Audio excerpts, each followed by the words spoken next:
Hello and welcome to another episode of In Conversation. Well, today it is going to be a big one. It's a big one. It's a conversation from the right to the left and from the left to the right. I'm joined by law and journalism students that are going to be talking to me today and expressing their opinions based on the facts that are available on the journey of Judge Hlophe. Well, I'm going to ask the gentleman on my far right to introduce himself. Good day, viewers. My name is Simon Makoni. I'm a third-year journalist student, and I'm happy to be on this platform. Thank you, Nyasha. Greetings, ladies and gentlemen. My name is Lindo Guhlero Chabalala. I am a final year LLB student. I am also a 3-time senior law library assistant at the UJ Law Library, aspiring researcher and civil litigation expert. Okay. Well, tough competition. Please introduce yourself. Greetings across the diaspora. Kalina Kina MX Tabo Gabriel Matule. I am a final year LLB student at the University of Johannesburg. I am also the inaugural champion of public interest moot court by CALS and SLS. I am also a Tuli Madonsela Foundation ambassador. I am also a former legal intern from the Center of Applied Legal Studies.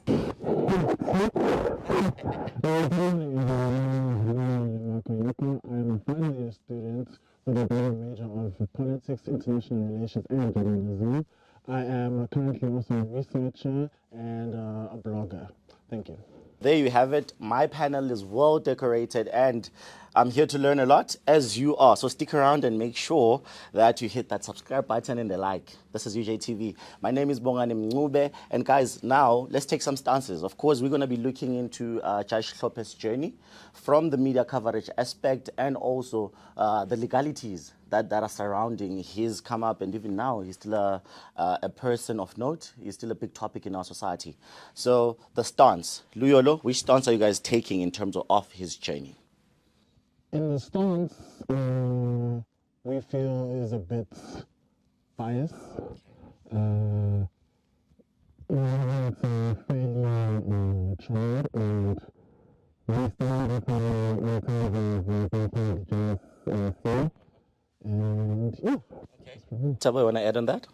Yes, ladies and gentlemen, I think the position that we are taking is quite a constitutional one, you know. We are looking at our beautiful transformative document, also known as one of the best constitutions in the world, which in fact has the empowering provisions for this main appointment. So, in fact, all that I'm saying is that today we should only be discussing law and looking this from a lawful perspective, you understand, because I think if we're going to respect the Constitution as Section 2 reads, that, you know, it's supreme and only law and conduct which is inconsistent and invalid with the Constitution shall be set aside. So for the fact that, you know, the empowering provisions come from exactly here and our guys to the far right have no law to rely on, you know, it's exactly what I'm saying. This should just be a chat about legality and nothing more. Lindo and Nyasha, that is a big allegation that they're throwing towards you. What do you guys think on this? Right, on our end, we are against Judge Hlophe's appointment to the JSC simply because we're looking at the fact that there's so much corruption already existing within our judicial system, and putting in more people into power that have been found to be guilty of certain types of corruption is just going against what our legal sector is all about and what we are trying to achieve as a country. Sure, the law has to be applied as it is, but then we can't take away the moral aspect of it, the rationality aspect of it, him being in the JSE with all the allegations that have been laid against him. Nyasha? Well, as my colleague stated, it's based on the moral ethics of everything, and basically it's a matter of trying to develop a new South Africa that is not only governed by abilities and accolades, but also values and morality, because at what point can, you know, anyone just come in, you know, without having anything to back themselves, you know, with in terms of how they are as an individual. Well, so for fairness, this is how I'm going to start this conversation. I wouldn't say much of a debate, but we're here to learn, of course. So I would want to start with Nyasha and Luyolo in terms of the media aspect. Let's start when the impeachment of Judge Hlophe. What was the media's role in showcasing the public? Was it fair? Was it a fair coverage of the media? Because you guys are journalists, you know, they also play a pivotal role in terms of influencing societies to take a stance. Of course, we're hearing that he's been charged, he's all that. But did we know enough? Did we get enough media coverage? I'm going to start with you, Luyolo. Okay. The thing about politics is it is everywhere. Where you eat, where you go to school, where you live, where you work, everything is defined by politics. Even journalism, media in general. There was enough information to say what he do or suspected of being unlawful or unethical is the, what do you call, the narrative. The narrative, how they portray it, is simply that it is the most despicable thing ever done. And you find that newsrooms all have different identity of how they portray different news stories. Yes. True. And personally, I feel like it's inconsistent. Because when you have businessmen or you have other people that are not targeted to attack or to scrutinize, they don't have as much coverage. Because we have lots of allegations of manipulated, not as much coverage. But it's all someone that is not of whoever's holding the newsroom they put everything what he should wear, what team, what beautiful, but things that actually matter to the people is not much info. So I think it's very inconsistent. Very inconsistent is a take. Nyasha, in terms of media coverage, is bringing up the framing theory that there are certain people that are targeted. News is only populated when there are certain benefits to people. Do you think with Judge Hlophe it was a similar instance whereby media attention was only done to showcase the bad stuff or even the good stuff? What was the coverage on his end? Well, Bongani, the thing about media is that it's everywhere now, you know what I mean? And I feel that in the case of John Hlophe, it was a matter of, I would like to think it was maybe the first of its kind. Okay. Therefore, it was heavily put out there. Okay. I mean, it involved prominent figures who were already in the government. Yeah. And I feel that the media did its job to inform the individuals of what's happening. You know, I just feel that there were other things that were happening. I mean, this started in 2008. You know, this was the lead up to the World Cup. This was the lead up to a big, you know, reform of South Africa, you know. So in a way, I would agree with Luyolo in terms of that there were some points where the media could have lagged, but however, it was out there. It was out there. You know, you as the individual can take an active step into actually going out and trying to figure out what is out there. True. And Lindo, now I'm sure you and Thabo have been burning as well. This is now your to bring in the legal aspect. In terms of his trial, was it a fair one? Lawfully, I'm far from law, but I love law. Educate me here. What happened in terms of the legal processes? Okay, so going to what you said, Bongani. So his trial took place, or I'd say rather like a tribunal, which kind of, from the JSC's point of view, researched the allegations into him being accused of corruption. And there were instances where he was found to have tried to influence two constitutional judges to basically rule in favor of the then executive, which was our former president, Jacob Zuma, right? So when somebody does certain things in a way, you have to remember that, like, we're looking at the court system right now. We're looking at the judiciary system. We're supposed to ensure its impartiality. We're supposed to ensure its effectiveness. We're supposed to ensure that, like, the people who are in there also are fit and proper, for example, right? And for him to go across and go to those lengths where he attempted to influence certain judgments, basically blurring the lines in terms of the separation of powers, which our constitution very much protects. That for me, I believe, with the decision that was made by the JSC to find him guilty of misconduct is warranted. You understand? And that's why they had to put this forth to the National Assembly, which voted to impeach him and remove him from the judiciary. Yes. Interesting. Tabo, do you think the legal process was followed in due course? Sure, I think it is what it is. We do know that the JSC found Dr. Judge Hlophe guilty of gross misconduct. But ladies and gentlemen, I put this question to everyone on this panel.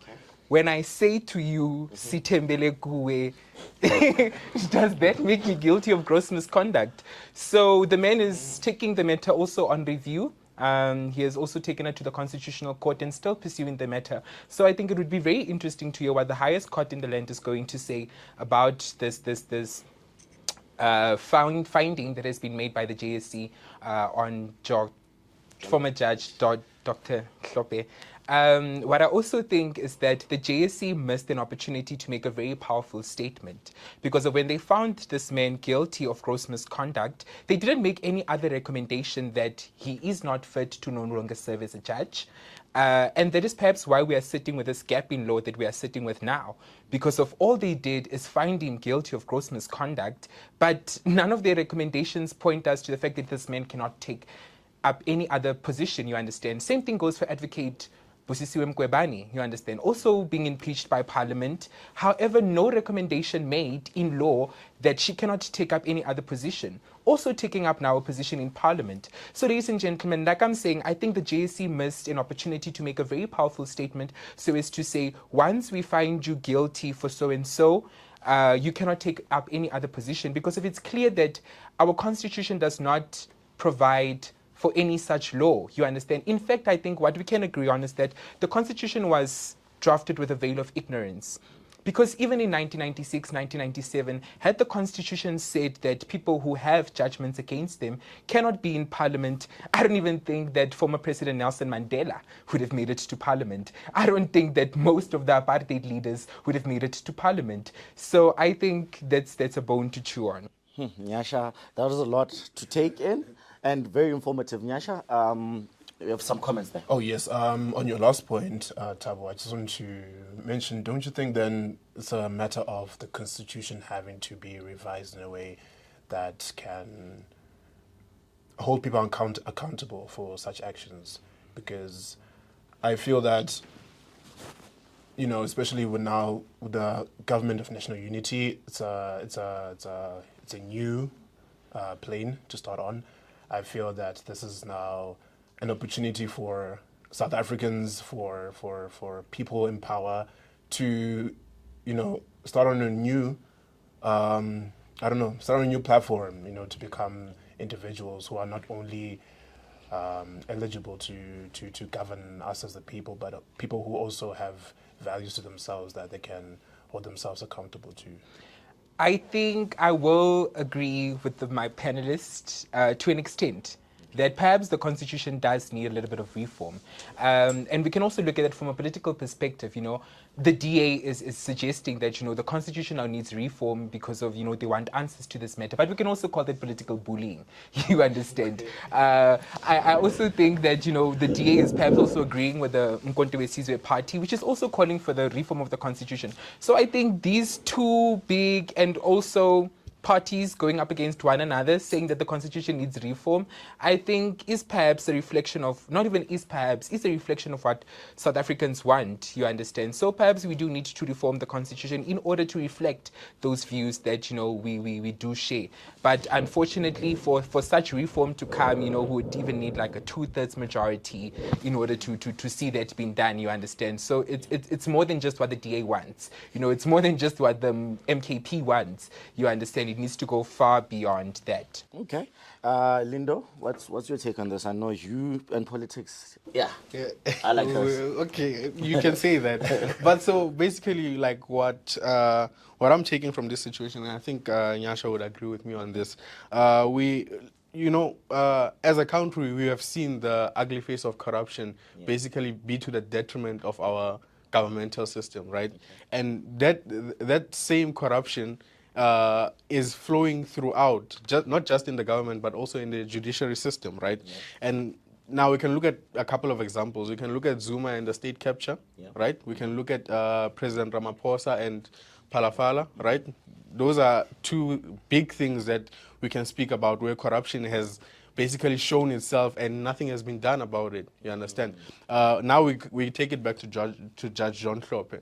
So as I'm saying, this is I'm gonna say person, but not disrespectfully. This is a person that has been found guilty of gross misconduct, right, and breaking some ethical values that he's supposed to embody as a judge. You understand? By trying to influence two constitutional court judges to rule in Zuma's favor. So in him doing that, he has basically taken away from his oath. If we look at the oaths that are taken by members of parliament and the members of the judiciary, they are much similar in that the main aspect of it is to protect the Constitution, right? To uphold the Constitution, to move forward the values of the Constitution, right?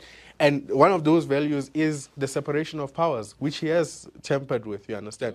And him tampering with that, basically, like, it exposes the amount of corruption that where you find that now judgments are taking years and years to come through due to things like bribery, due to things like intimidation of judges, due to things like political alignment of judges. So now it's taking away from the fairness of our judiciary system, you understand? Having that type of person back into a position where he will be basically interviewing prospective judges and recommending them to the executive for appointment. What are we saying about that? What are we saying about that? He has proven himself to go against his oath. I don't even believe he should be in the National Assembly, because since the National Assembly, if the oath of members of the National Assembly says you have to uphold the Constitution, and the oath of the judiciary says you have to uphold the Constitution, he has already failed in one vein. What stops him from failing in the second vein? Okay. Liolo, come in on this one. Save me. In terms of ethics, members of parliament and all these committees need to uphold a certain standard. That's a fact.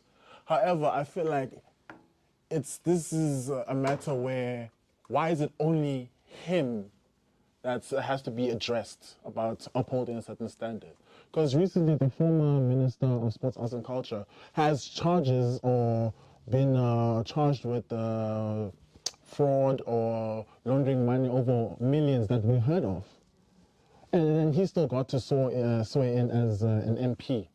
Why hasn't that same was his attitude happened towards them? There's other MP members that have court cases. There's a DA member who found videos of him using slurs and being unapologetic. Why hasn't the DA actually reprimanded him or put him in proper suspension right now? Or even Ian Cameron, who is also known to have certain allegations when he was trying to reform, especially in tax. Why hasn't that same attitude been towards them? It's always to this one person, as if him alone is a special case. So if you want to say we need to hold a certain standard, this standard needs to be consistent. Okay. Tabo, want to add? I absolutely do agree with my colleague to my left-hand side that if we are going to call for ethics and morality to be applied to members of parliament, never mind even, because of course we know the standard for judges is quite clear. You know, it starts from being a legal practitioner. You know, you need to be fit and proper. And I believe my colleague Rowan, you know, on the right-hand side will explore more of that. So I think, but if we're going to say that this test of moral and ethics needs to be considered, you can point out to Section 36 of the Constitution. You understand, this would mean to pass the law of general application. You know, it would need to be consistent with the Constitution. So by saying that it would need to be consistent with the law of general application, we are saying that we cannot single Dr. Judge Hlophe, former Judge John Hlophe, we cannot single him out. It would simply not be fair, you know, it would simply not be justified, to understand. I think this test then must apply to everyone who's in parliament. Perhaps everyone's appointment would need to be reviewed, as I started making my argument earlier on, that, you know, he even made an example about President Cyril Ramaphosa, you understand, and his Phala allegations. Isn't that a moral and ethical crisis for South Africans? It is, of course. But is the man still in position? Yes. Because you know why? We are considering the law, not morals, not ethics. And I'm telling you now, the courts will not even concern themselves with this matter. Because of this is probably just good for an academic debate of jurisprudence students in class. And that's even if the lecturer can agree that we are talking legal philosophy and not anthropology. Because, ladies and gentlemen, this sounds a lot like us trying to say what's right and what's wrong. And I don't think the law concerns itself with that. You know, the law is about justice, you know, legal positivism, what is written, you understand. Also, we cannot want to convict this man based on laws which did not exist, you know, when he came into power. Like I'm saying, if we're going to be consistent, especially with the Constitution, it would be the law of general application, I understand, meaning that this test of morality and ethics, everyone which is appointed into parliament must pass the test. And ladies and gentlemen, even the taxpayer has to be wide if we take such an approach, because of then it means we must start from the bottom. Yes, that's a big one. So, going to what Luyolo was saying, right? I believe it's more a factor of application. You understand? One of the reasons why we're here today is that we have rules and laws that take certain people out of power, like Dr. Judge Hlophe, how he went through the tribunal and was found to be guilty and was taken out of power. But now, in this country, we don't have rules or laws that keep these people out. You understand? And that's an important factor to think about, because if we don't have rules that keep these people out, what's stopping them from coming back in a different capacity and changing that? You understand? Even if we were to remove the president, if it's possible, which I don't believe is, but if we were to remove the president, Cyril Ramaphosa, he would still come back into parliament in some way, form, or in another way. He'll still be there. And once he's there, nothing is stopping him from taking that stance. Now, I'll add on, right, to what Thabo was saying, right? We have to the morality question, and you are saying that it's a classroom lecture type of debate. I don't believe so, because as you would see, most judgments, especially judgments that have caused legal reform, take into account jurisprudence. You understand? There's philosophies, there's ways in which we expect our judges to act and think in order to come to a decision that is proper and fair for our country and for our people. So are we taking away their freedom to interpret these laws or to interpret situations in the way that they feel like is most appropriate, when we are saying that jurisprudence or morality should be taken out of the question? I need Nyasha to jump on this one. So I just wanted to touch on what Luyolo spoke about in terms of how the whole narrative and the whole framing has been consistent with Judge Hlophe alone and not other people, other individuals. I would like to think that maybe since now he's the opposition of he's the leader of the main opposition now, that maybe, there's a certain view towards him, maybe they see him as a threat of some sort. But I feel that this should now be, how can I say it? This is something that needs to go back to the main government in terms of who are the people who are sitting with amongst us who are not abiding to those specific moral obligations. I think it's not a matter of targeting Judge Hlophe alone, but it's a matter of, we see what he has done, but do we also see what the others have done? You know what I mean? And in terms of Thabo's point, I feel that I understand that the law is not made up of, or does not usually include moral standards or code of conduct, but I feel that if you are a person in power, in order to govern certain people in power, you need to abide to a certain level of self-judgment. Yeah? Okay. Okay, Nyasha, I hear you. Thabo had something burning. I think I did not make an argument that the law does not concern itself with code of conduct. I think what my argument is that there is no law that you guys have convinced us on which says that the National Assembly had to consider ethics and morals and even how those ethics and morals are defined according to that law. You guys have not made such an argument, right? You guys have also not made such an argument that there's a code of conduct which was not followed when this appointment was made, right? Because of when we look at section 47 of the Constitution, when we look at section 178, subsection I, paragraph H of the Constitution, you know, they are well in their powers to make this appointment, you understand?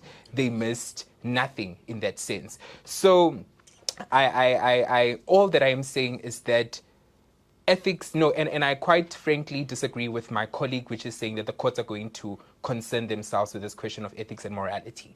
Because of, like I'm saying, ladies and gentlemen, we know it too as law students, he knows it too. As a lawyer, it would be bad business trying to take an academic issue to court for the courts to try and rule on. You know, the courts are busy. You know, there are real issues, real life issues which concern people's rights, you understand? This is, it's honestly, also in jurisprudence, we are taught to make the important distinction between philosophy and anthropology. You know, we don't concern ourselves with anthropology.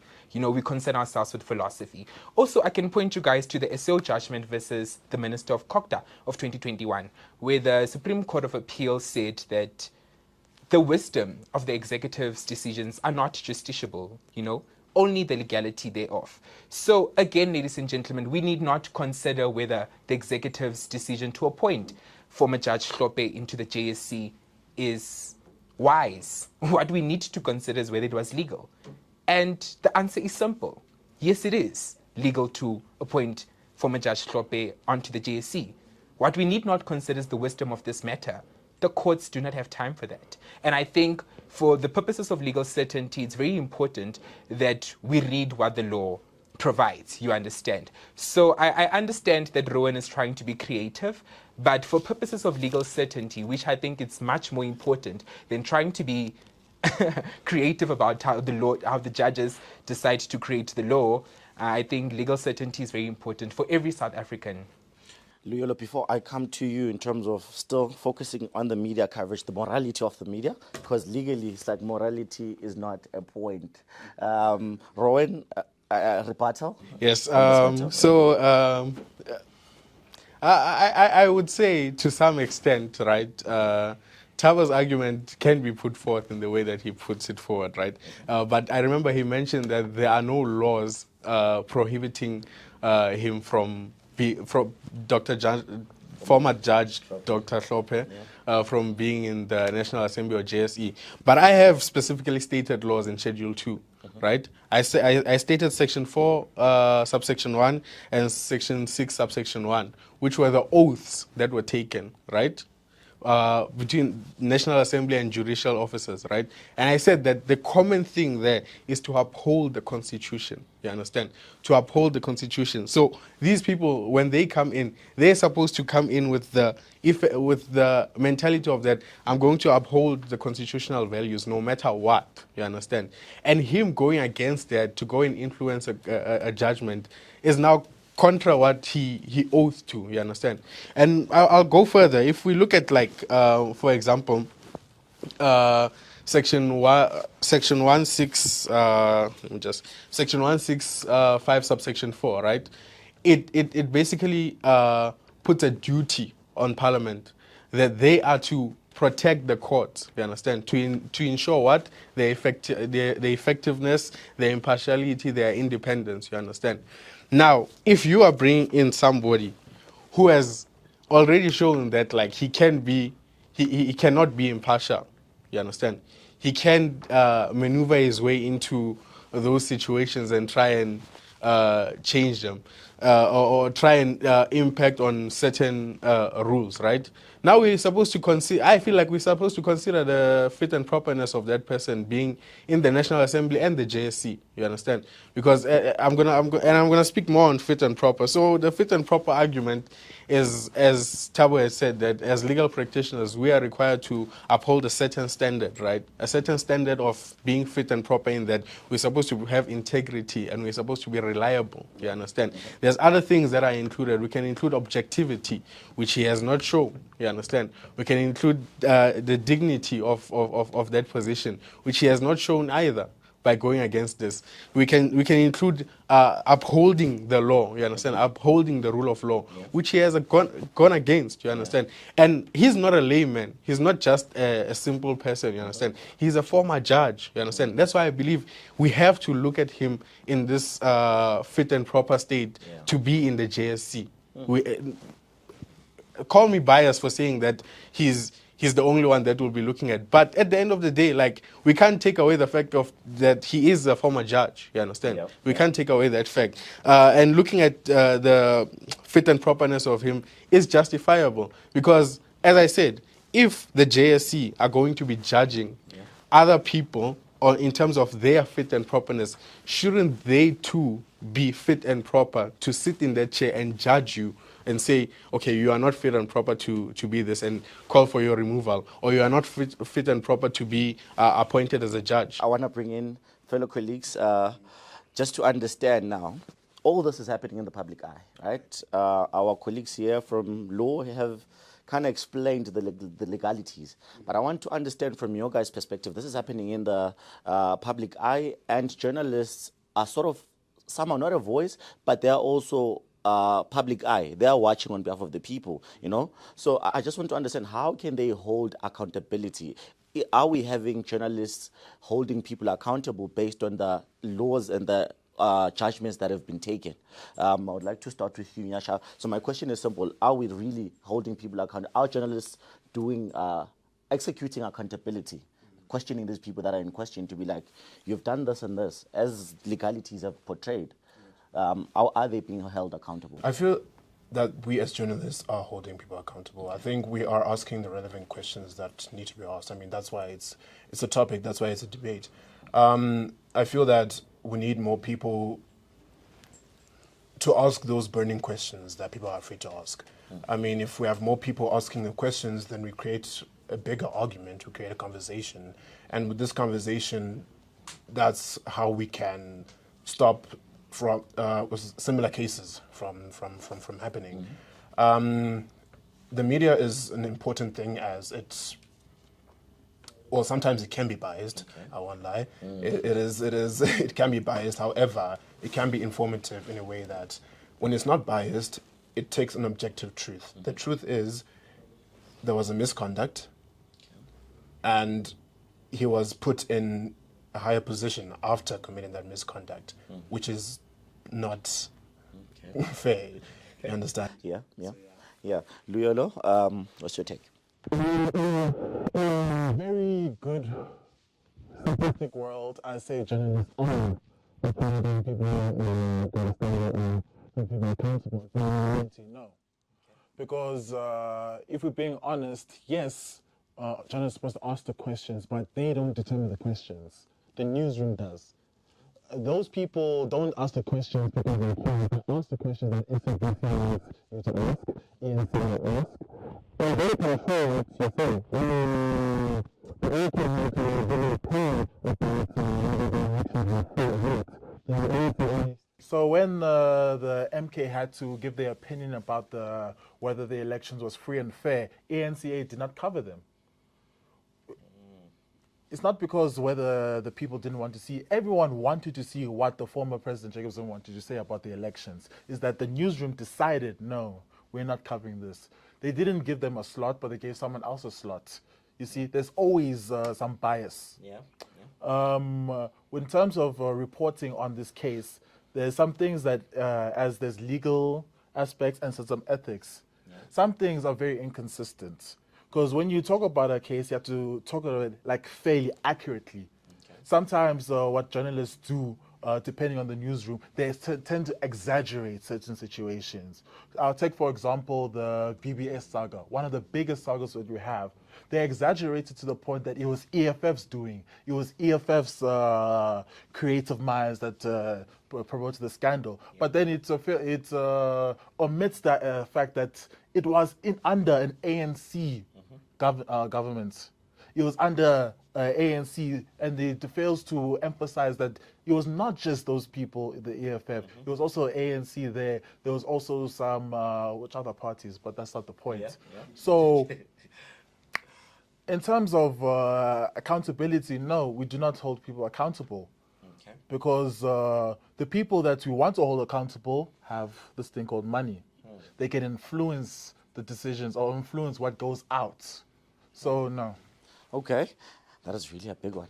Well, Thabo, I would like to bring you in on this one. Of course, we're getting a sense and feeling of ethics as well, and law and all that now, combining it. And I know Rowan here said some few words that you also like to respond to. Right. I think perhaps, I don't know if my colleague Rowan is confused, but I'll try my best to be of assistance to the public, to understand actually what is going on here. So, ladies and gentlemen, Rowan cannot say that, the JSC should find, the judges to be fit and proper, so on and so forth. That is not the JSC's job, What the JSC is there to do is to interview these judges and to make recommendations as to who becomes these judges, you understand. The determination of fit and proper is in fact made by the Legal Practice Council, you understand. And this then is put a stamp then in court, you understand, when a judge would find a candidate legal practitioner to be fit and proper, to be admitted either as an attorney or as an advocate, which former Judge Hlophe has passed that test more than 30 years ago. And ladies and gentlemen, please let's try to put some respect to his name. This is the first black man in South Africa to become a judge under our constitutional democracy. So, ladies and gentlemen, I think it's also very much important that we study this man's development, this man's journey in law, and that we also respect it. This is not just any man that we are talking about. You understand? We know about his qualifications, very qualified. I also do not agree that, as a judge, that he was questionable. Impeccable judge. Judges will agree with this. You understand? This is even why he was recommended to the position of which he was recommended to today. And I think also when you study his journey, which is one of transformation, which is well envisaged by our constitution. So this man is on a journey of transformation. It's just that now he's stepping into public office in a different capacity. This is not a legal appointment. This is a political appointment. Let's not get the two confused, you understand? We need not bring the legal standards into political standards, you understand? I also think that it's very important that I mention paragraph 6 of the SU judgment versus the Minister of Kokta, where the Supreme Court of Appeal also says that judicial power, like any other public power, is also subject to the rule of law. And this, ladies and gentlemen, means that the courts must exercise a sense of judicial self-restraint, you understand, especially when those who are better equipped than it can make those decisions. I do not agree with my colleague here. Well, thank you for that, Thabo. Nyasha, you had a rebuttal there as well. Yes. Thabo, you mentioned that he was the first black judge in the newly reformed South Africa after the apartheid government fell. Doesn't that then make it even a much more bigger matter? Because now, as the first judge, you should be setting the foundation for more individuals to shadow you, so that you can create a more reformed, a more equal, a more morally correct space. And I feel like that goes back to, I think it was Briola's point in terms of the consistency of people being called out. I feel like this is quite a big case that people are not making, like it's actually quite a big case in terms of he is somebody who, in the legal aspect, was looked at first after the apartheid government fell. And they said, we're going to put you here because we believe that you as an individual have certain values and certain morals that will lead this nation to new horizons. So, yeah. Okay, Thabo, I'm going to give you a chance to respond to that, and then, unfortunately, we have came to the end of our episode. I think what former Judge Hlophe is showing us is how South Africa is transformed.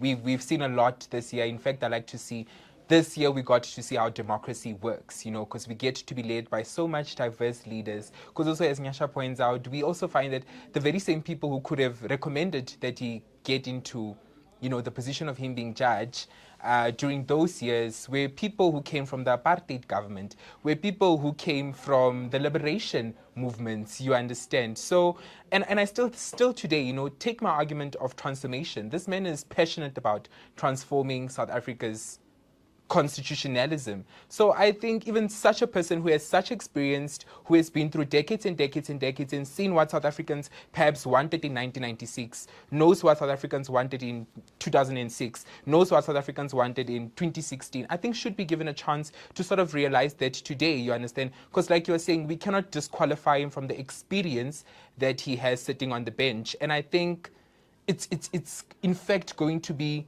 so rich for South Africans to get to see what he's going to propose from the National Assembly's perspective. Because of also, like I'm saying, ladies and gentlemen, the qualifications for him being appointed into Parliament have been met. And I think this is where we should close the chat. You understand? We need not consider the wisdom of this decision. We need only to look at the legality thereof. This is how democracy works.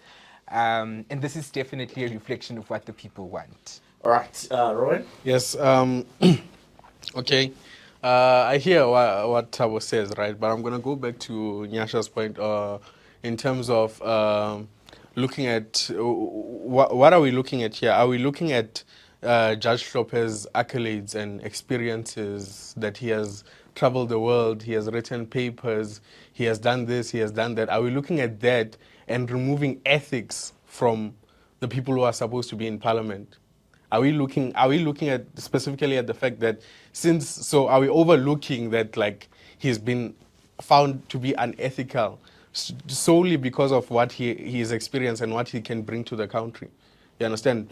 But that brings up a big question in that, are we going to allow more? Even putting him in the JSE, what will stop him from allowing more corruption to happen? You understand?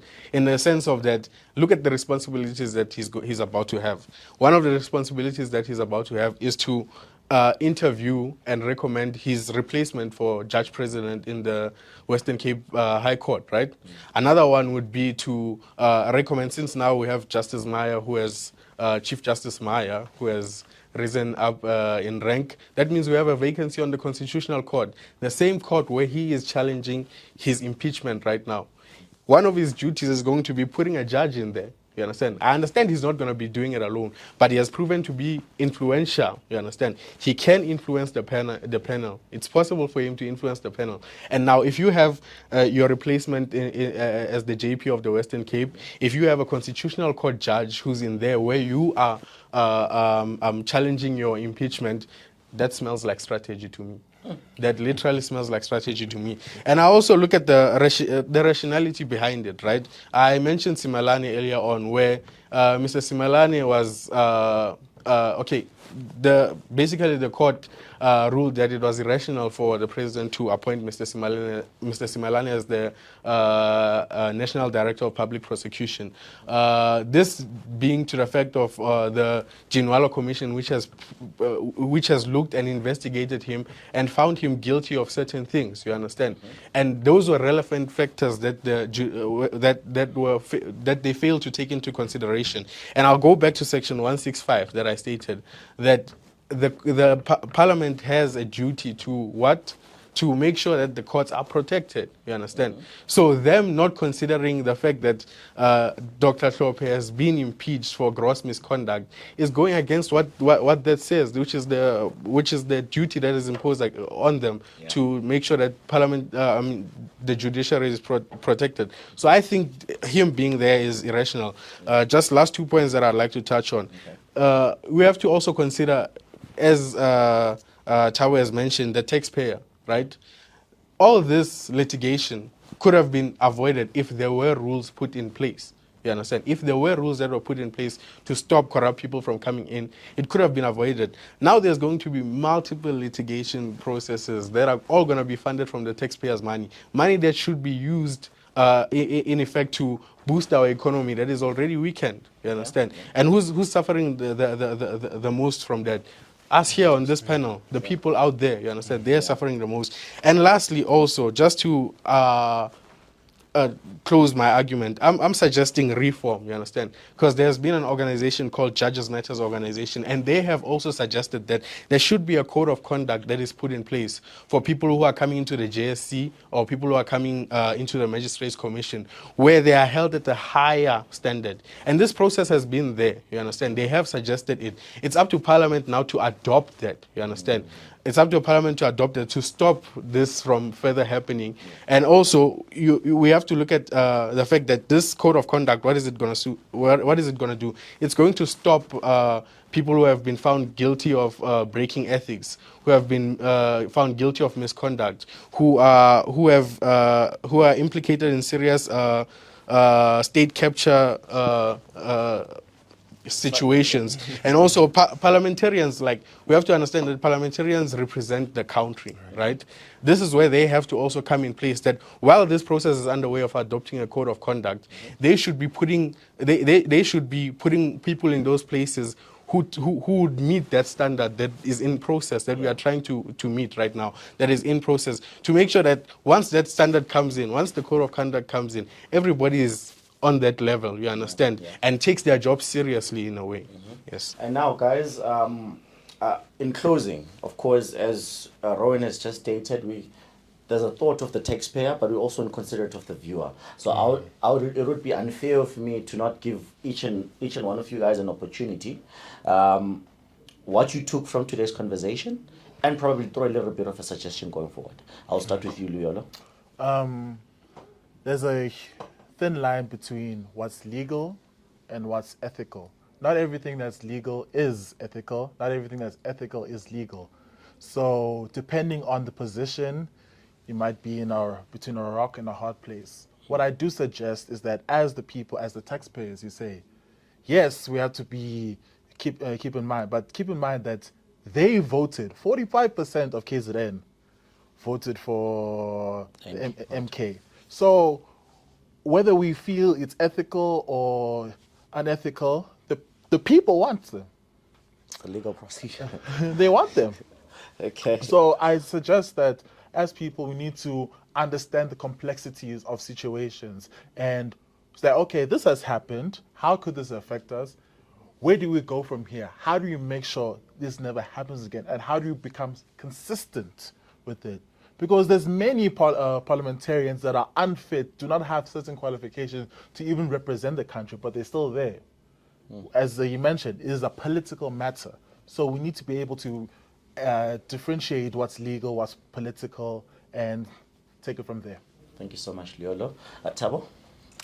Ladies and gentlemen, I think what's very important for us to take in as a point of departure is that Rowan can say all he wants to say, but there's nowhere under the rationality test, there's nowhere under the Simelane judgment where the courts have said we need to consider ethics and we need to consider morals. We don't, you understand? Like I made an argument, what the courts will concern itself with is the legality of the matter, you know, not what's moral and what's ethical. Because of, again, in the SU judgment, the court says it would be wrong for the court to decide what's justice based on who they support to be right or who they support to be wrong. Because of that would mean that justice has not been done. The court is simply deciding based on who they agree with. So, ladies and gentlemen, I think this is how democracy works. And should it be that, you know, in fact, the constitution needs reform, the public would need to make, you know, such an argument and not get bullied by Judges Matter, not get bullied by the DA, which wants to apply double standards, you understand, onto former Judge Judge Hlophe. Because I think if we're going to be consistent with the Constitution, then, you know, it mustn't be a game of double standards. It mustn't be a game of political bullying, you know. It needs to be legal. Fortunately, when we adopted this very beautiful transformative document, we said we would all respect it and we would say, you know, that it's supreme. Because I think even if in 1996, 1997, you know, when this beautiful transformative document came into promulgation, if at all the drafters wanted to shut out people who have judgments against them, not even would former President Nelson Mandela been a member of parliament. most people who come from the apartheid government would not have made it to parliament. So are we going to see it today that maybe once you have a judgment against you, we as society, we publicly sanction you that, you no longer have a right to Section 22, you no longer have a right to Section 19 of the Constitution? Is that what we're saying? So ladies and gentlemen, I think Actually, Dr. Hlophe, what he's showing us is that we are free to be in South Africa and that, we love each other. Thank you so much on that, Thabo. Rowan? Okay, I've heard what Thabo is saying, and he makes a valid point. But, at the end of the day, also, we have to consider the fact that, we cannot take away from what he has done also. You understand? It's not like we can never think about it. You understand? It's not like we can just shut a blind eye to it and say, okay, he can do this position since he's. But it shouldn't work like that. Let me say it shouldn't work like that, because at the end of the day, he did what he did. And then now I'm gonna go back to Leolo's argument in that the people voted for MK, and this is a strong argument that me and Thabo were discussing. In that, does this country have a legitimacy crisis? You understand? In the fact that, we know that there's corrupt officials. We know that, for example, we've seen how many charges have been laid against Zuma, but the people will still vote for him. You understand? Putting him in that position. Now, that's why we are suggesting that there should be a reform of the laws that stop them. I'm not sure if, even if the people want him there, but if the law says he can't be there, he can't be there. You understand? That's what we are suggesting. We also look at Hlophe. There are laws that remove him there, you understand? So, but still, at the end of the day, there's no law stopping him, you understand? That's why Parliament was able to vote that he must go there, you understand?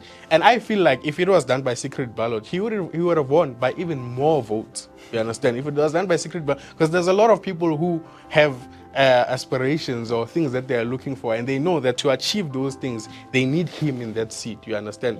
So now we are looking at things where it's a situation of somebody must eat at the end of the day in this country. That's how we are voting people into power. And that's wrong. It's very wrong. Wow, Nyasha? Thank you, Bongani. My final point is a nation is as strong as its people.